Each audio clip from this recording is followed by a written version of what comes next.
रहमतुल्लाहि व बरकातुहू। नबील गोहर सवाल पूछ रहे हैं, सऊदी अरब से पूछते हैं, मुफ्ती साहब 2026 में सऊदी हुकूमत ने हाजियों की कुर्बानी अज़ खुद करना जुर्म करार दे दिया है, तो अब कुर्बानी कैसे अदा करेंगे? जी, शरीयत मुतहरा में इसका हल मौजूद है।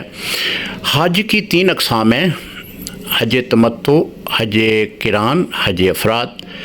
जो पहले 2 हज हैं यानी हज तमत्तु और हज किरान, इसमें कुर्बानी करना होती है। आप ऐसा करें कि आप हज अफराद कर लें, इसमें कुर्बानी नहीं करना होती। यही है कि आप जो मनासिक हज हैं वो अदा करने के बाद उम्रा अदा कर लें, तो आपका ये हज मुकम्मल हो जाएगा। एक तो सूरत ये बनेगी। दूसरी ये है कि आप अगर कुर्बानी नहीं कर पाते तो फिर आप 10 रोज़े रखेंगे।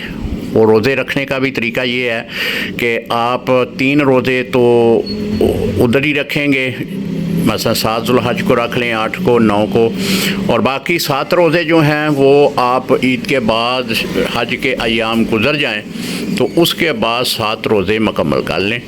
तो इस तरह आपका ये मसला भी हल हो जाएगा। अस्सलाम वालेकुम रहमतुल्लाह।